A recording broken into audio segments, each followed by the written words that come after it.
Brasil, construtor de ruínas. Quem mandou matar Marielle e por quê? Quando começa um estado de opressão?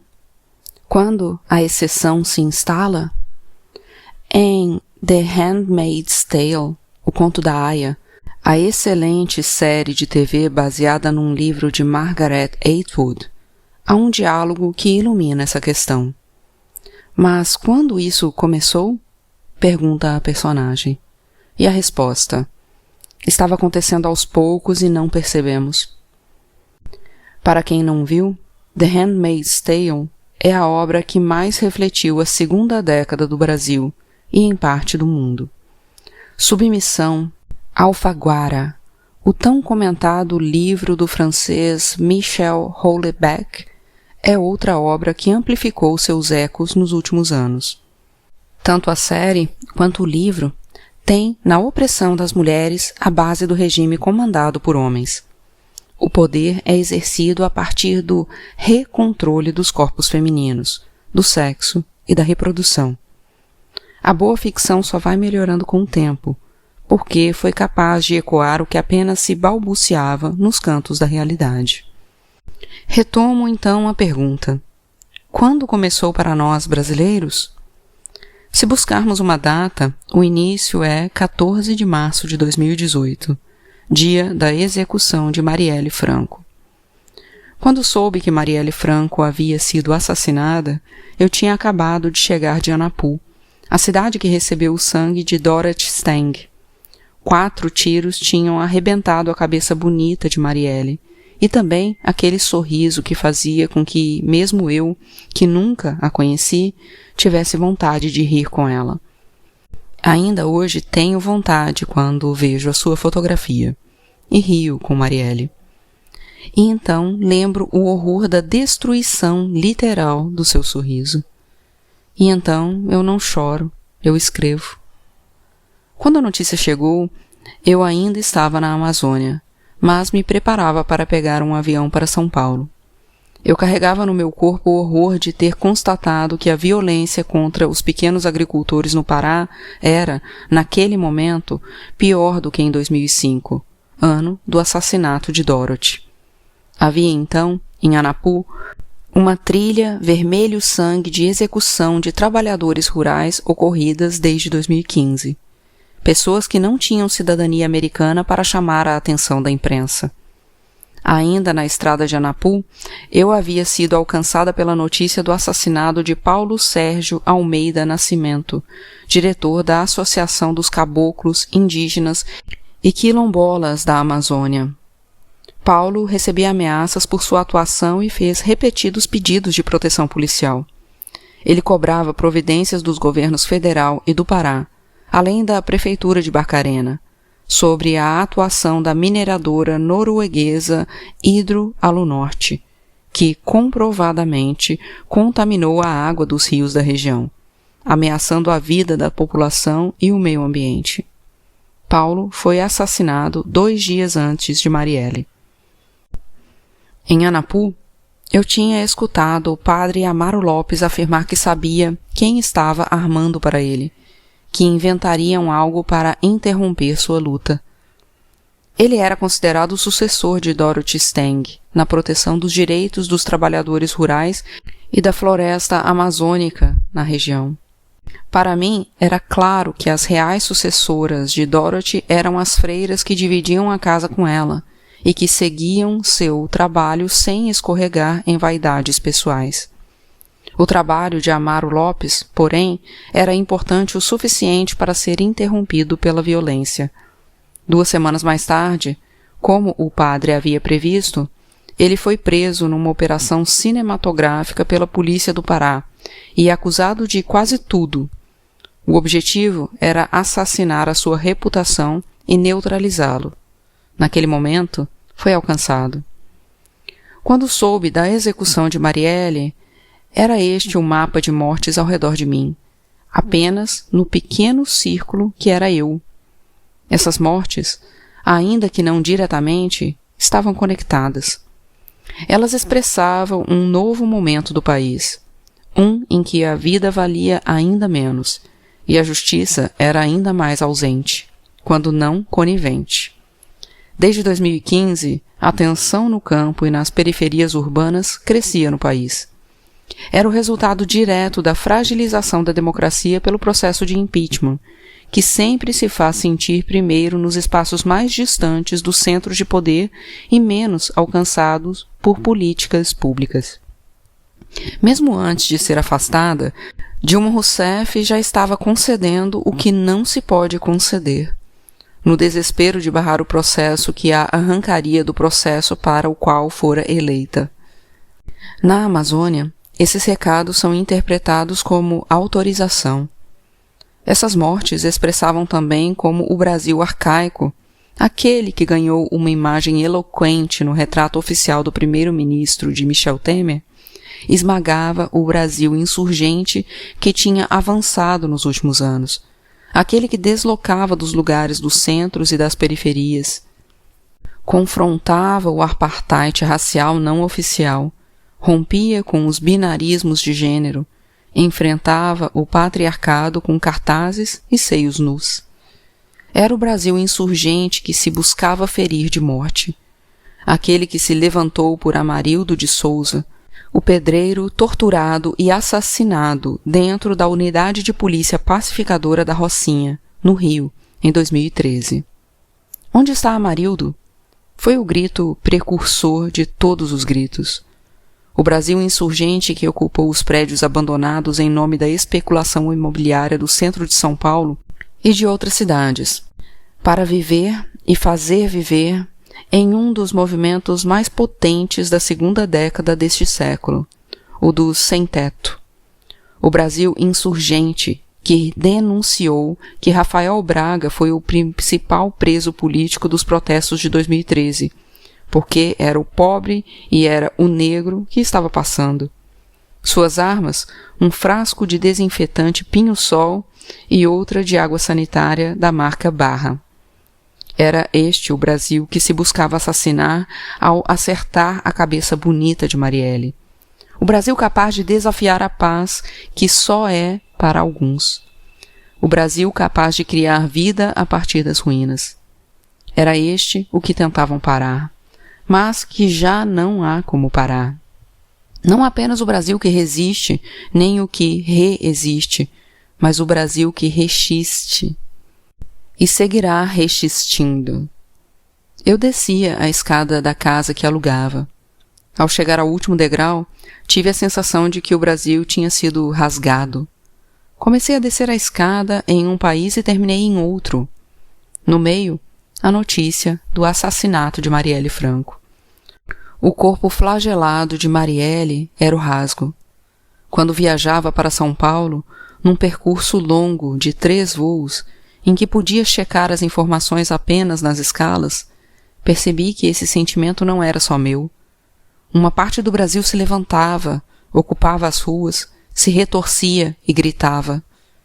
Matar uma vereadora eleita a tiros era um passo além da violência extrema de um país que convive com o genocídio dos jovens negros, que convive com o genocídio dos indígenas. Como se fosse possível conviver com genocídio sem corromper, além do possível, aquilo que chamamos de alma. O assassinato de Marielle não era um passo além, um passo já sobre o vão do abismo, até mesmo para o Brasil.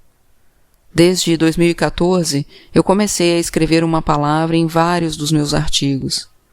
Esgarçado, esgarçamento. Demorei a reconhecer o padrão. Às vezes, uma palavra se impõe pelos caminhos do inconsciente que percebe o mundo a partir de outros percursos.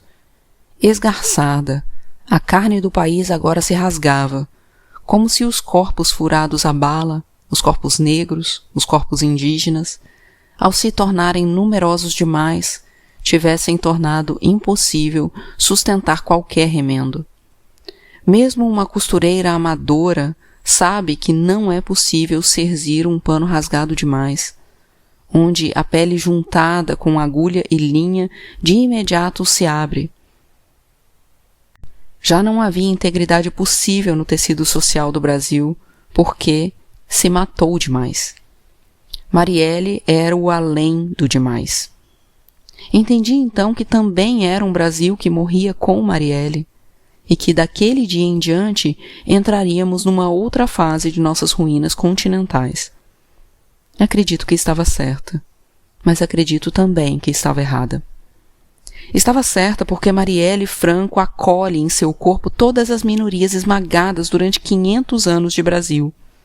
Seu corpo era um mostruário, uma instalação viva da emergência dos Brasis historicamente silenciados. Marielle carregava múltiplas identidades. Negra, como é a maioria dos que morrem. Da favela, da maré, de onde vêm os que têm menos tudo. Mulher preta, a porção mais frágil e sujeita à violência da população brasileira. Lésbica, o que a lança em outro grupo flagelado pela homofobia. Carregando tudo o que era, e será sempre, Marielle elegeu-se vereadora do Rio pelo PSOL e fez de suas identidades criminalizadas uma explosão de potência. Ela era a encarnação de um movimento que vinha tanto dos interiores quanto dos estertores do Brasil. Marielle encarnava um levante que não morreu com ela, mas que vem sendo massacrado nos últimos anos. Um levante criador e criativo que sonhava com outro Brasil, que almejava atravessar as oligarquias alegremente com seus pés descalços, como o fez no Carnaval de 2019, rumo a um outro jeito de ser Brasis, no plural. Marielle tinha todo esse desaforo no corpo e ainda ousava rir, e ria muito, como fazem as mulheres que sabem que rir é um ato de transgressão, já que chorar é o que se espera de nós. Ao mesmo tempo, porém, eu estava errada. O Brasil pós-redemocratização, o país onde eu tinha vivido a minha vida adulta, não tinha morrido em 14 de março de 2018, mas sim quase 2 anos antes, em 17 de abril de 2016, como escrevi anteriormente. Naquele momento, porém, quando parte de nós foi atingida pelas balas que mataram Marielle, eu ainda não sabia. Uma parte dos brasileiros percebeu que algo terrivelmente definitivo tinha acontecido naquele domingo em que os deputados votaram pela abertura do impeachment de Dilma Rousseff.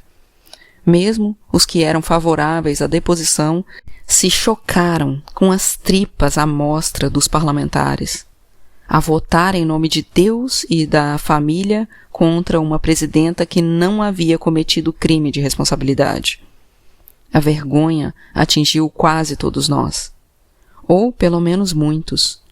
Muitos pela ética, a maioria apenas pela estética. O Brasil que existira durante 31 anos, no fim da ditadura militar, até a votação do impeachment de Dilma Rousseff, de 1985 a 2016, morreu com o voto de Jair Bolsonaro. Naquelas mais de 3 décadas, o Brasil avançou e retrocedeu, convulsionou-se, desvelou-se, povoou-se de esperança, conviveu com o impossível de seus genocídios e protegeu agentes de Estado que cometeram crimes contra a humanidade durante o regime de exceção. É da gestação dessa democracia deformada que nasce o Brasil que vivemos hoje. Mas, até 2016, tivemos um país em ebulição, onde o presente era ferozmente disputado por diferentes grupos. Naquele país, o levante do qual Marielle Franco é um dos símbolos avançava pelas brechas. E avançava rápido, porque tinha séculos de atraso às suas costas. O voto de Jair Bolsonaro interrompeu esse processo e encerrou uma das fases mais ricas de possibilidades do Brasil.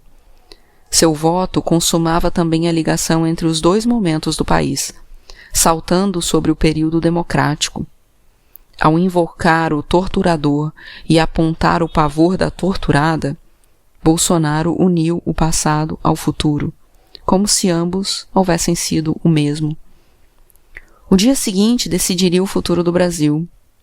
Se a lei fosse cumprida e Bolsonaro denunciado, julgado e condenado, as instituições teriam mostrado que eram capazes não só de fazer a lei valer, mas também capazes de proteger a democracia e os princípios democráticos.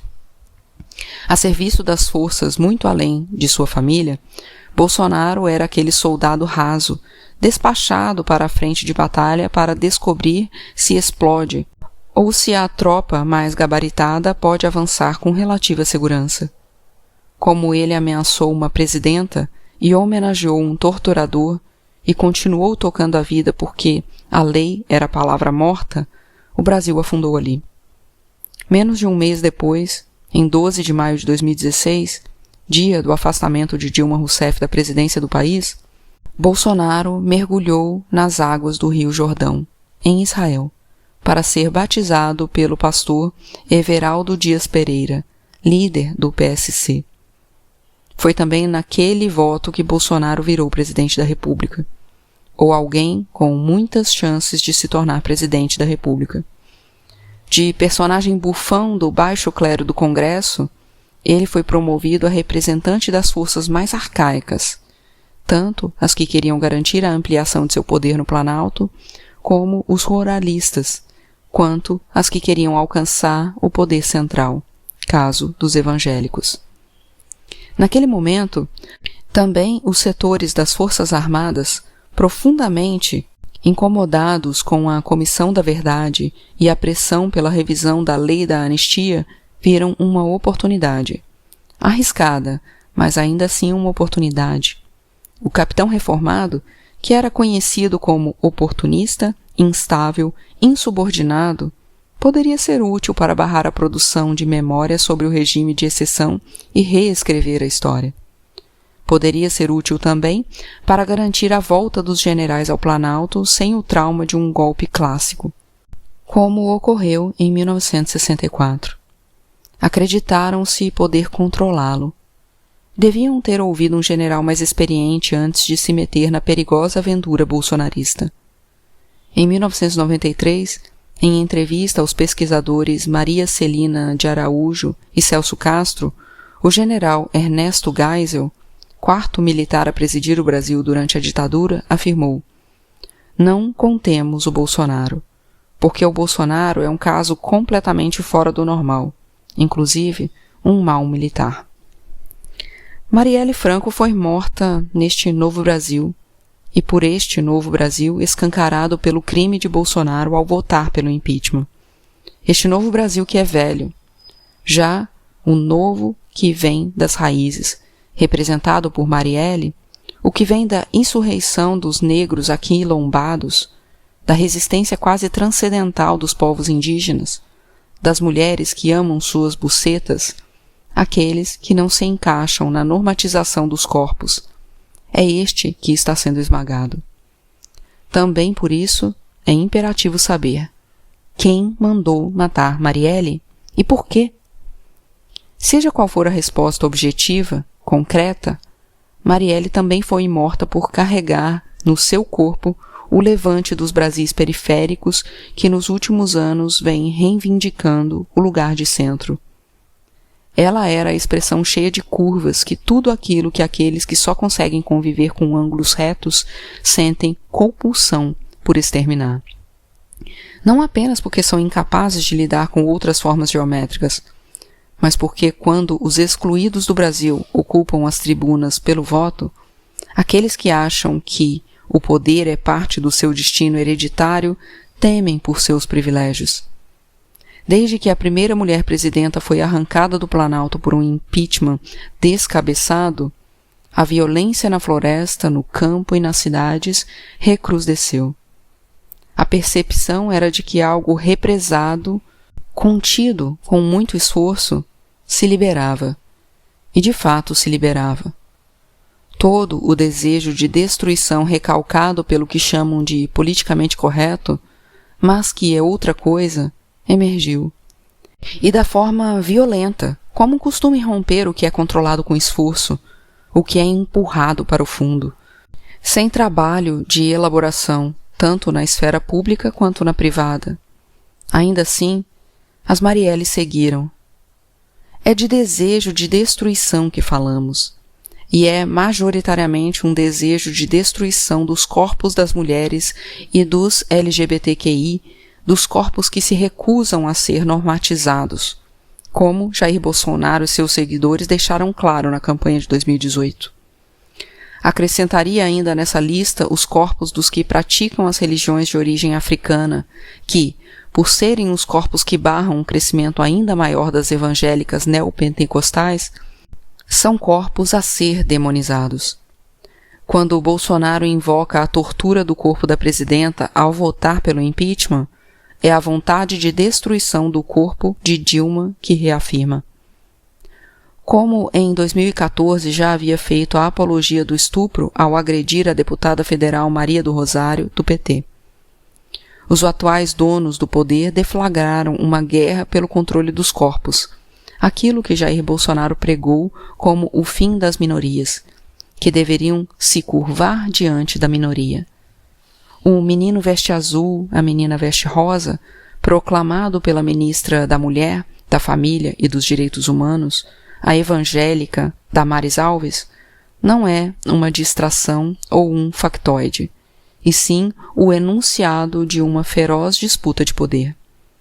É necessário prestar atenção em quem foi obrigado, no início do governo Bolsonaro, a deixar o país para salvar a sua vida. Publicamente, um gay assumido e 2 feministas conhecidas. Mas há mais gente. A violência não é sobre quaisquer corpos, mas sobre corpos específicos.